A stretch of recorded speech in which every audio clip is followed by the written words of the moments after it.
Okay, I think I've figured out the streaming problems. All right. I'm not expecting there to be people in this, but if people show up, I'll answer questions just fine.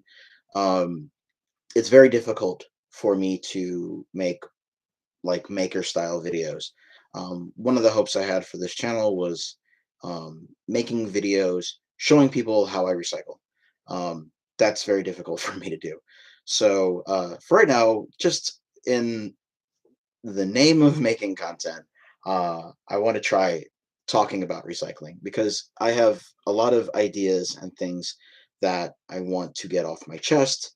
Um, and hopefully I can find people with a like-minded vision, and maybe we can come together and we can start building some better stuff because there is so much about DIY recycling that I think just doesn't get done, that doesn't get tried. Um, anyway, that's the basic premise. I'm going to be attempting to make live streams. These are not going to be very long. These are just going to be shorter, like videos. But if I if I try to actually make a video with editing, I'll never get it out. I'll never do it, and that's why I don't make videos. Um, but I do seem to have a much easier time just doing off the cuff streaming content. So I feel like I'm okay to fail. And I already have my main videos up. They're not very good, but if you want to see the basic premise of like my inventions and like my recycling stuff, you can go have a look and get like the basic idea, and then people can start asking questions and stuff, and maybe we can move on from there. um, one of the one of the things that kind of sparked this, I guess today, like um, we're gonna where do we start? Where do we start? Well, first, actually, let's just talk about DIY recycling, right? It's not a thing. It's not. Um, one of my goals, one of the things that I want to do in life in this world is I want to start recycling as a hobby. I want to create um, a new um, craft. I want to create a new type of crafting that's specifically centered around recycling and plastic, not just upcycling, not just neat life hacks, but like real, genuine, like recycling, but on your own. Because people have this general idea that recycling is something done far away in a factory, like by the government or something like that. That big companies they'll take care of it, right? And we're not doing it by hand. Um, Now, I don't have any delusions of grandeur that the way that I do things is any better for the environment. Um, this is a topic for another time, but ultimately, my deep down core philosophy is that recycling is ultimately bad. We would be better off. I'm one of those people who think we'd be better off if we just stopped making plastic. However, it is here, and I think it's a shame to waste it. Right? I think it's a shame to not utilize it. And well, in the realm of crafting, see, there's other materials that we know, like humanity knows wood, right? We've been working for it for as long as we could write. And metalworking, the things done today, it from blacksmithing to factory work is all built on principles that we have refined over hundreds of thousands of years. How much flux to add when you're hammering like stakes, or like in blacksmithing, or what thickness of glass, what kind of a cutter you need for certain types of thicknesses.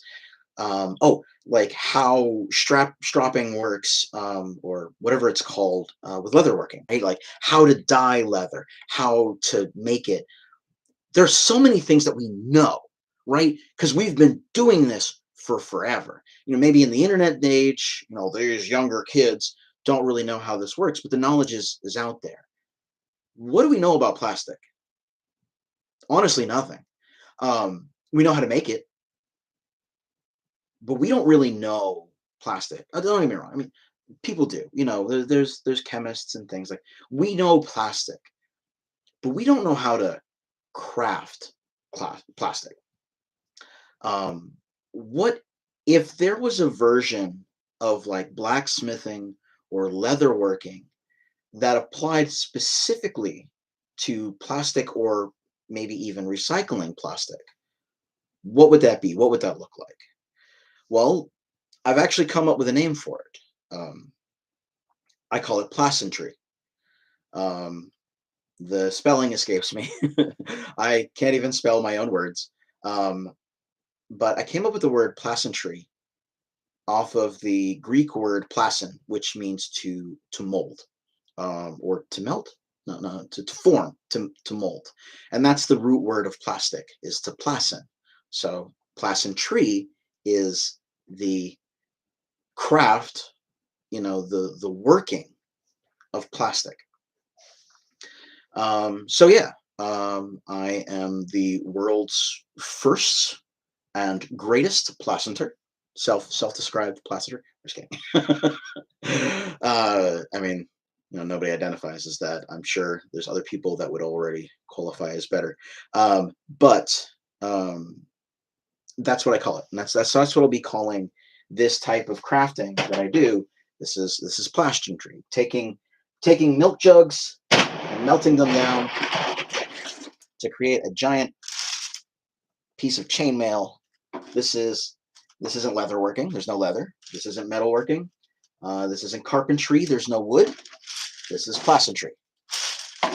Uh, anyway, uh,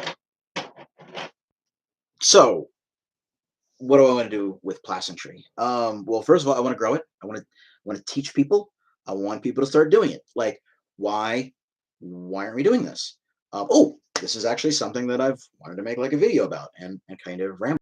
I'd even may make a separate video all about just this one idea. Um, People who mess with like HDPE and plastic small scale recycling already on YouTube. This is already a thing, right? I'm sure if you're here, you've probably heard of Atomic Shrimp, Art of Weapons, or more popularly nowadays, the Maker Brothers, people who recycle HDPE plastic and they make stuff from like junk garbage plastic. Um, they're so wait, what is? Oh, right. So this is a thing that is done. But if you notice, if I have been watching HDPE for a long time, it's something every so often I go on YouTube and I just search HDPE to see if anybody's come up with anything new. And my methods, I think, I don't think this is too far to say. I think I have some very unique methods. That's what like my videos about. I like the way I am recycling. I don't think anybody else is doing. The way the Maker Brothers recycle their plastic is things that like Atomic Shrimp pioneered like 11, 12 years ago. Um, and nobody even knows who Atomic Shrimp is anymore. But Atomic Shrimp was the one who came up with the panini press method. His video is like 11 years old. And the Maker Brothers, like they have an awesome channel, but they're like using those same methods. And uh, I feel like I've been ahead of this method for years. Unfortunately, I'm terrible at making videos. I'm terrible at getting the word out there. I've been to maker fairs, um, and then disappeared afterwards. People saw what I was doing. They saw the potential. Got a ribbon, um, and it was funny. They were poking fun at me because I showed up like I didn't have any business cards and I didn't have any way of for people to contact me, right? But I had I had really nothing. I had no real online presence, no YouTube channel like this one. And somebody actually noticed. It was like, why do you inventor people like terrible at this? Like people who make stuff don't really seem to be very good at or come up with new things. I don't really seem to be very good at like promoting that stuff. And yeah, I'm bad at it. So hopefully we can move past this with some rambling live streams and whatnot. Um, anyway, uh, oh right. So what on the Maker Brothers, right? So one of the things they do well is what I was getting at is a lot of people that mess with HTTP that will try it only do it like once or twice, right? They'll make a mallet. So many mallets. I don't know why.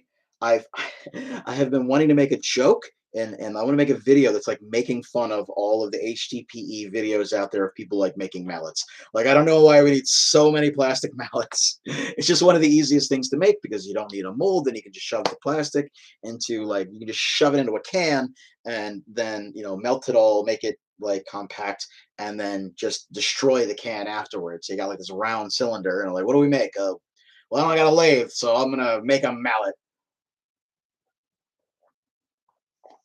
It's funny to me. Anyway, um, but no, we can make so much more. We can make so much more than mallets, guys. Anyway, um, one of the things that I think that holds back DIY recycling is that no one has a dedicated shop to it, right? So the idea behind recycling HDPE at home is that your you can work it just like wood, right? So if you have woodworking tools, if you're a carpenter, you can melt some HDPE into a block and turn it into a thing. Yay! Congratulations. The problem is you don't want to mix plastic with your sawdust, right? Like if you're a woodworker, you don't want metal filings. Like you're not gonna like well, you're gonna do some, but like if you have a tool that's meant for like woodworking, what you're gonna change the blades? Like there's a lot involved between switching materials.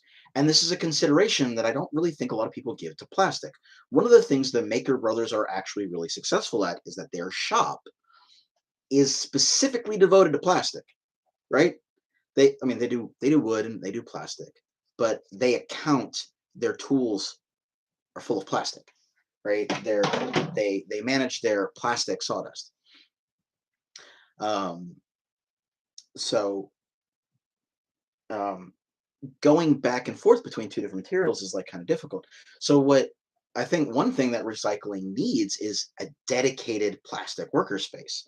This is something like I've gone to some maker spaces about, but um, and they agree with the idea, they agree with the premise, but it's a lot to invest in. It's hard enough to keep a makerspace open, let alone make a whole workshop devoted to specifically plastic. Like if you're gonna buy all these woodworking tools, it's for people to do woodworking.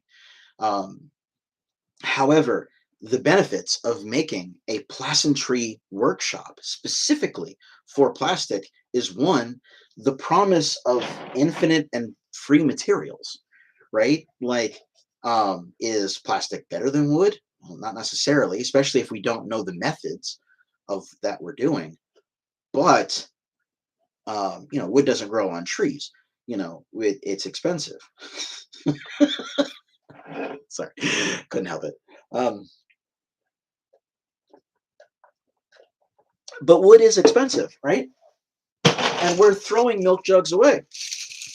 Why aren't we making things out of milk jugs? We're throwing them away. Home Depot buckets, like all the things that I typically melt. You'll probably hear me say the same items over and over again. Shampoo bottles, grocery bags. These are the things that I recycle the most often. Um, I constantly refer to Home Depot buckets because you see a lot of them and they're usually like broken on the side of the road. They make great melting. They are great melting.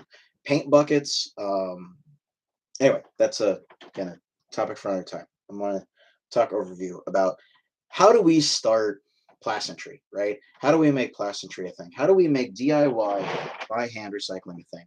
Well, first of all, you need to realize from the get-go that this is your craft, right? Um, when people get into acrylic clay molding, you need acrylic clay molding tools. When you get into glass cutting, you need glass cutting tools. You need a glass cutting space. These are all these things. And it seems with plastic, it's always an afterthought, which is fine. It's garbage, right? And there's some neat things that you can do. But if you want to go beyond that, if you want to do more, you need a dedicated space. You need, and that is something that you need a dedicated worker, right? And that's something that I would like to be. I want to dedicate myself to plastentry and be a placenteur. I would really like to sell and produce plastic recycled products. Though I've recently discovered that I have a problem, and that's that I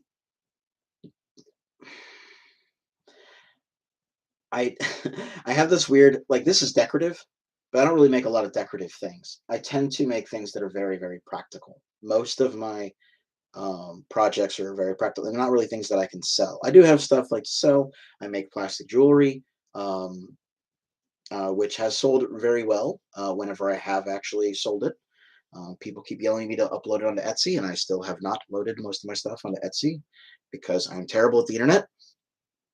But whenever I sell in person, these things are very appreciated. And I'm waving this around, but I would never sell this, right? I put a lot of work into this. This is a, if you don't know, this is solid grocery bags, actually. There's some milk jug in there, but that was just to contain the grocery bags in an older method. The finish is actually pretty terrible when you really look at it. Um, but overall, from a distance, looks gorgeous. And it's more of like a proof of concept. This was made entirely out of grocery bags. The brown here is mostly from Kroger. The red and the blue. The red is typically from like a dollar store, like those bags that say thank you over and over again. And that blue and that light gray, bluish color are Walmart bags, right? And the parts with amazing finish are just milk jug because it's CNCs like really, really well. Yeah, if you don't know my stuff, I have this massive thing of chainmail. Worn it in my other videos. It's gotten bigger. I went through and I made it like a lot bigger. I need to finally actually make like a solid strap for it. I need something on the other side. Um, but I'm actually not very good at chainmail. And also, uh, you may have noticed these are a bit bigger. It's kind of the point.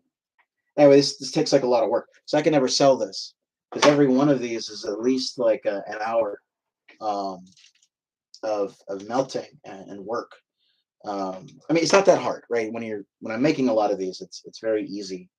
But when you're selling stuff, there's a lot of considerations as to your time. So yeah, like I mean, we're just talking about problems with DIY recycling, like my press device. So this is my prototype. This is my old prototype that I just keep around as a sentimental piece. My newer models, you'll see in the videos, are much much better than this. This was like my first real workhorse, and but anyway, my device that made I think a lot of these. Um, what was I saying? This device that recycled plastic. I completely lost my train of thought. Oh no, I've lost my mind. This is one of the problems with not having an audience. It's moments it's easier for me to talk to people than for me to talk to a camera. And at least if nobody's watching, I could just pretend I'm talking to an audience. Um, Shoot, what was I saying? Um, oh, selling. Right, right. A lot of people would say, "Hey, you should make coasters." because this thing, makes, usually flat little discs of plastic, and it would look kind of like a coaster. Uh, and they're like, oh, you should make coasters, and it's like, well, the problem is, setting this up, does take time. Setting, unloading, cutting, and then you got to trim the plastic. You got to make sure like it looks nice. There's work and there's craftsmanship put into this stuff. And I would usually estimate it about an hour per coaster. Every one of these rings was at least an hour. Now, again, you make several at a time, but it's about an hour's worth of work to make like a couple of rings, right? And that's including trimming it flush, and it's everything. Or making a coaster would probably be about an hour, if you wanted it to look nice in order to sell. The problem with that is it's like now we're talking 4 hours to make four coasters for like just a basic set, and I mean, and that's not even like HDB plastic is terrible for coasters. You don't want to. It would slide all over the place. So you'd probably slide your drink like right off the table. And in which case then I would need cork. In which case, like, why am I even using like recycled plastic? It's just cork anyway. Um, I mean, I know that's like the point of coasters, but it would need to be corked in the top and the bottom, like to keep it from sliding away. And two, I'm I would have to charge like $40 per coaster set. I mean, it's great that they're made out of recycled plastic, but nah, man, people don't really like that. So I focus on things like jewelry because they're much smaller. And even though my jewelry is very cheap, I sell them for like $5, $10 a pop. I try to raise my prices, but I do tend to sell a lot of them for very, very cheap. It's not like, but it's still an extremely high profit margin because I can make like 15 in an hour, right? For the same melt that I um, get like one coaster, I would get like 10 or at least five good jewelry pieces. That's much more worthwhile. Um, anyway, so that that is a challenge. I'm not very good at entrepreneurial stuff. I'm an inventor. I'm a maker. I'm very good at taking garbage and turning it into something that at least has the facsimile of being useful. Seems useful. I don't know if this is. Um, one of these one of these rings has held my weight before, so they are strong. Like there's something here. Again, this was made out of garbage, so some of them are ugly, some of them are great, gorgeous. Anyway, it's about the methods of things. So I've rambled for too long. I need to wind this down. Um, we're at 20 minutes now, 23 minutes. So I could talk about other stuff at another time. But I want to make DIY recycling a thing. That's my goal here. And I'm going to start talking about it because there's a lot to talk about. I hope you are interested in what I call plastentry. I hope I can find like-minded people that hopefully want to start a new movement of people that want to be into something like woodworking, but want to use a different material like recycled plastic, because I think there's a lot to gain there. Yeah, that's good for now. It's good for now. Next ranch stream is going to be a diatribe on why I hate shredders. Whoo, that's a topic. Anyway, have a good night. Thank you for listening.